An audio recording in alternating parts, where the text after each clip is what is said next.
Pulezidenti Museveni akungubagidde yali omulamuzi wa kkooti ensukulumu omugenzi Profesa George Kanyeihamba eyava mu bulamu bw'ensi wiiki ewedde. Ono atuuseeko mu maka ge agasangibwa e Buziga okusaasira ab'enju ye n'emikwano. Ayaniriziddwa abaaliko bassabaminisita okuli Right Honorable Mama Mbabazi ne Dr. Ruhakana Rugunda era ng'asinkanye Nnamwandu Catherine Kanyeihamba ne bamulekwa. Pulezidenti Museveni mu kwogera kwatendereza emirimu amatendo Profesa George Kanyeihamba gyeyakola ng'anyumiza ku gyenvudde waabwe okutandikira ddala yasooka okumusisinkana ku University Makerere. I met Kanyeihamba first time when we had a big debate at Makerere University.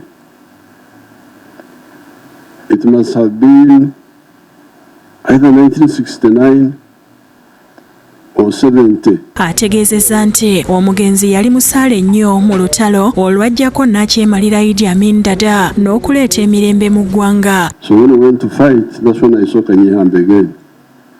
In the UK now, that's why I found him. He was in our external committee. Ayogedde ku Profesa Kanyeihamba ng'eyaliko omubaka w'e Rubanda era nga yaweerezaako nga ssaabawolereza wa gavumenti. He was elected in Rubanda as member of parliament for Rubanda.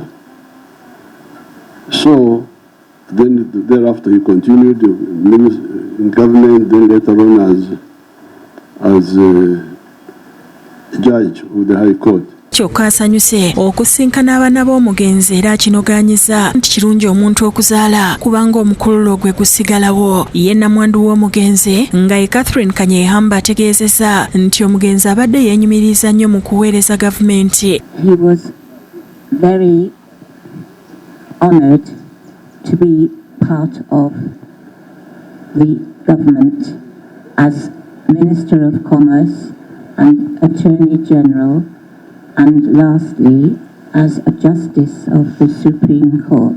Dr. Ruhakana Rugunda ategeeza nti omugenzi yali musaale mu kutandikawo Makerere School of Law n'okuwandiika ebitabo ebikwata ku by'amateeka. A man who knew his law very well, a man who helped in the drafting of our 1995 Constitution, a man who was in the Supreme Court of Uganda.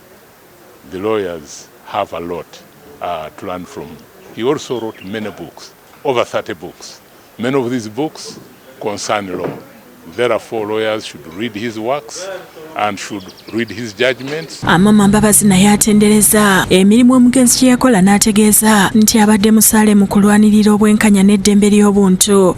Given his contribution to the struggle for justice and freedom in Uganda and the many things he has done, especially against the dictatorship that we fought against for so long. Oluvannyuma Pulezidenti akwasiza Nnamwandu ne bamulekwa amabugo.